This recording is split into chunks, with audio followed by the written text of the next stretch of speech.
Live TV, सच सबसे आगे। नमस्कार, मैं हूं रंजीत झा और आप देख रहे हैं द लाइव टीवी। भारत में तो लगातार कट्टरपंथी संगठन, खास करके हिंदुत्ववादी संगठन भारत को हिंदू राष्ट्र बनाने का सपना देखते हैं। उसके लिए जमकर मेहनत करते दिखाई पड़ते हैं और खूब नफरत भी बांटते दिखाई पड़ते हैं। लेकिन इसका कितना बड़ा साइड इफेक्ट होता है, इसको लेकर एक बार भी नहीं सोचते। लंदन की घटना हाल ही में काफी चर्चे में रही थी और अब कनाडा से ताबड़तोड़ ऐसी घटनाएं सामने आ रही हैं जहां पर हमारे हिंदुओं का अपमान किया जा रहा है, हमारे आस्था के साथ खिलवाड़ किया जाता है, भारत विरोधी नारे तक लिखे जा रहे हैं, मंदिरों के ऊपर प्रधानमंत्री मोदी तक को नहीं बख्शा जा रहा है। कनाडा से यह बेहद ही चिंताजनक खबर सामने आई है। 5 जनवरी का यह स्क्रीनशॉट आप अपने स्क्रीन पर देखिए। इसमें बताया गया है कि कनाडा के ओंटारियो प्रांत स्थित श्री स्वामी नारायण मंदिर में तोड़फोड़ की गई है। दीवारों पर लिखे गए भारत विरोधी और प्रधानमंत्री नरेंद्र मोदी के खिलाफ आपत्तिजनक नारे। जांच में जुटी पुलिस, पिछले कुछ समय में खालिस्तानियों द्वारा कई मंदिरों को बनाया गया है निशाना। आप इसमें जो स्क्रीन पर देख रहे हैं, क्या लिखा हुआ है? क्या कोई हिंदुस्तानी इस चीज को बर्दाश्त कर सकता है? और कनाडा में अगर हिंदुओं का इस तरीके से अपमान होगा, हिंदुओं के मंदिर में तोड़फोड़ की जाएगी और हमारे भारत को अगर इस तरीके के आपत्तिजनक शब्द लिखे जाएंगे, तो क्या भारत बर्दाश्त करेगा? भारत से इसके मामले में कड़ी निंदा तो की ही जाएगी। लेकिन खबर तो चलिए राहत भरी यह है कि कनाडा प्रशासन इस मामले में एक्टिव हुआ है। पुलिस तत्काल वैसे नफरती गैंग को ढूंढ रही है और खालिस्तानियों पर इस तरीके का आरोप लगा है तो उन पर भी कार्रवाई करने की पूरी तैयारी की जा रही है। लेकिन यह खबर चौंकाने वाली है कि कैसे भारत का अपमान विदेशों में होने लगा है। कट्टर हिंदुत्व की जो बात यहाँ होती है, अब वहां पर हमारे हिंदुस्तान को, हमारे प्रधानमंत्री को और हमारे मंदिर को टारगेट किया जाने लगा है। कौन है इसके पीछे जिम्मेदार? क्या कारण हो सकते हैं? जरा अपने स्क्रीन पर आप दैनिक भास्कर की खबर देखिए। इसमें डिटेल में सारी बातें बताई गई। सीसीटीवी वीडियो भी सामने आया है जिसमें यह देखा जा रहा है कि लिखने वाला चेहरे पर मास्क लगाए हुए है और उस पर लिखता हुआ दिखाई पड़ रहा है मोदी जी के बारे में, हमारे भारत के बारे में, और फिर मंदिर में तोड़फोड़ करने का भी मामला सामने आ गया है। इसको लेकर कार्रवाई तो की ही जाएगी, लेकिन भारत को इस मामले में कड़क स्टैंड लेने की जरूरत है कि आखिर कनाडा, वहां क्या हो रहा है? कनाडा में लोग इस तरीके से क्यों हमारे भारत के खिलाफ ऐसे शब्दों का प्रयोग करने लगे हैं? दैनिक भास्कर ने हेडलाइन में लिखा है, कनाडा में फिर हिंदू मंदिर में तोड़फोड़, आरोपियों ने दीवार पर भारत मोदी विरोधी नारे लिखे। 9 महीने में यहां ऐसी 5वीं घटना है। जरा सोचना पड़ेगा, कनाडा में बीते 9 महीने के भीतर यह 5वीं घटना हो गई है। जो सीसीटीवी फुटेज सामने आया है वो भी आप अपने स्क्रीन पर देखिए। इसमें साफ तौर पर दिख रहा है कि कैसे एक शख्स मंदिर की दीवार पर स्प्रे पेंट से नारे लिखता नजर आ रहा है। पुलिस ने मामले में 2 आरोपियों की तलाश शुरू कर दी है। इस मामले में पुलिस को एक सीसीटीवी फुटेज जो मिला है उसके बारे में जो जानकारी दी गई है, दैनिक भास्कर ने लिखा है कि इसमें 2 आरोपी मंदिर की दीवार पर नारे लिखते नजर आ रहे हैं। विंसडर पुलिस सर्विस ने दोनों आरोपी की तलाश शुरू कर दी है। उन्होंने अपने ट्विटर अकाउंट पर सीसीटीवी फुटेज जारी कर आरोपियों को वांटेड घोषित कर दिया है।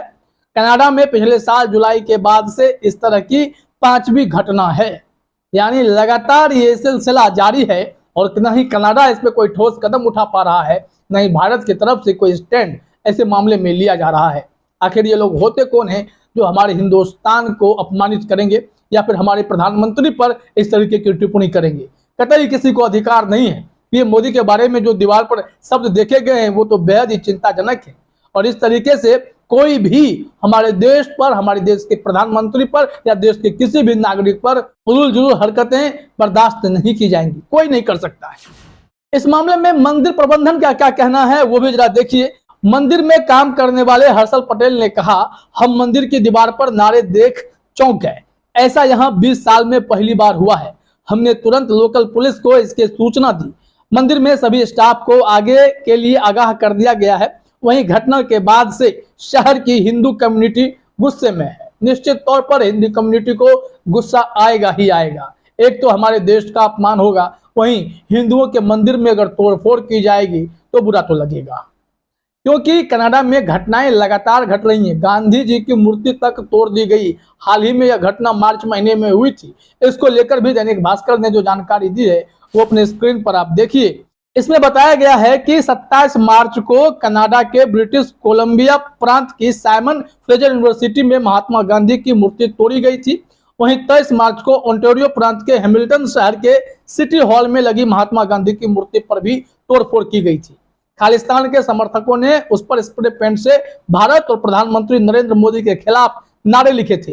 रिपोर्ट्स के मुताबिक खालिस्तानियों ने भारत के राष्ट्रपिता महात्मा गांधी की मूर्ति पर कई अपमानजनक बातें भी लिखी थी। तो इससे यह समझ में आ रहा है कि यह टारगेटेड है। सिर्फ प्रधानमंत्री नरेंद्र मोदी ही नहीं, पूरे हिंदुस्तान को टारगेट किया जा रहा है।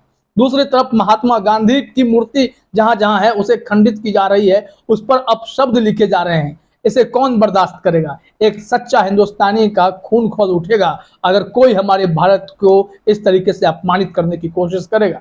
ऐसे में कनाडा प्रशासन की एक्टिविटी देखनी है कि वो कितनी तेजी से कार्रवाई करते हैं और ऐसे दरिंदे को पकड़कर कड़ी से कड़ी कार्रवाई कर उन्हें सजा दिलवाते हैं। भारत में भी खालिस्तानियों का दबदबा लगातार बढ़ने की खबर आने लगी। पंजाब में इस तरीके से कितना हंगामा प्रदर्शन हुआ, आप सबने देखा। अमृतपाल का मुद्दा कितना गूंजा था। और इस बीच में अब जब कनाडा में, क्योंकि कनाडा में पंजाबी समुदाय बहुत भारी संख्या में रहते हैं वहां पर, और वहीं से फिर खालिस्तानियों की करतूत भी सामने आने लगी है। कुछ घटनाओं के बारे में यहाँ जानकारी दी गई है। कनाडा के मंदिर में कौन कौन सी तोड़फोड़ की घटना हुई थी। पहला मामला देखिए, 30 जनवरी को कनाडा के मिसिसागा शहर के राम मंदिर में तोड़फोड़ की गई थी और यहाँ भी खालिस्तानी समर्थकों ने मंदिर की दीवार पर भारत विरोधी नारे लिखे थे। दूसरा पॉइंट देखिए, इसमें बताया गया है कि 25 जनवरी को ब्रैम्पटन शहर के गौरी शंकर मंदिर में भी इस तरह की घटना सामने आई थी, जिसके बाद भारतीय कंसुलेट जनरल ने बयान जारी कर दोषियों की गिरफ्तारी की मांग की थी। तीसरा पॉइंट, 15 जनवरी को इसी शहर में हनुमान मंदिर में तोड़फोड़ हुई थी। चौथा पॉइंट देखिए, नवंबर में पहली बार ब्रैम्पटन शहर में हिंदू सभा मंदिर और जगन्नाथ मंदिर में तोड़फोड़ की वारदात सामने आई थी। यानी खालिस्तानियों ने वहां पर अपना एजेंडा चला रखा है और कनाडा की सरकार, वहां का सिस्टम क्या कर रही है, इसको लेकर भी बड़े गंभीर सवाल खड़े हो रहे हैं। क्या इन लोगों को छूट दी गई है कि वो हिंदुओं के मंदिर में तोड़फोड़ करेंगे, भारत के खिलाफ अपशब्द लिखेंगे, भारत के प्रधानमंत्री के खिलाफ, महात्मा गांधी के खिलाफ अपशब्द लिखेंगे? इसे कौन बर्दाश्त करेगा? ये बिल्कुल ही निंदनीय है। इसकी जितनी भी निंदा की जाए वो कम है। ऐसे में कड़ी से कड़ी कार्रवाई की उम्मीद तो लगातार की ही जा रही है, लेकिन कनाडा में यह घटना रुकने का नाम नहीं ले रही। सिलसिलेवार तरीके से 5 घटनाएं बीते ही कुछ महीनों में हो गए हैं। इसको लेकर जवाबदेही कौन लेगा? क्या कनाडा में हिंदू सुरक्षित नहीं है? क्या हिंदुओं को मंदिर जाने में डर लगेगा, सड़कों पर बाहर निकलने में डर लगेगा? तमाम तरीके के ऐसे सवाल हैं। वही दूसरी तरफ अगर इसका दूसरा पक्ष देखें, भारत में जिस तरीके से अल्पसंख्यक समुदाय के साथ भी घटनाएं घट रही हैं, उस बारे में भी सरकार को कदम उठाने की जरूरत है, ताकि उन्हें भी यह सुरक्षा महसूस हो कि वो भी अपने देश में सुरक्षित हैं। क्योंकि कनाडा में जो घटना घटी है उससे पूरा हिंदुस्तान अपमानित महसूस कर रहा है और इस पर कड़ी कार्रवाई की जरूरत है। फिलहाल इस वीडियो में इतना ही। आप सभी का हमसे जुड़ने के लिए बहुत बहुत धन्यवाद। द लाइव टीवी, सच सबसे आगे।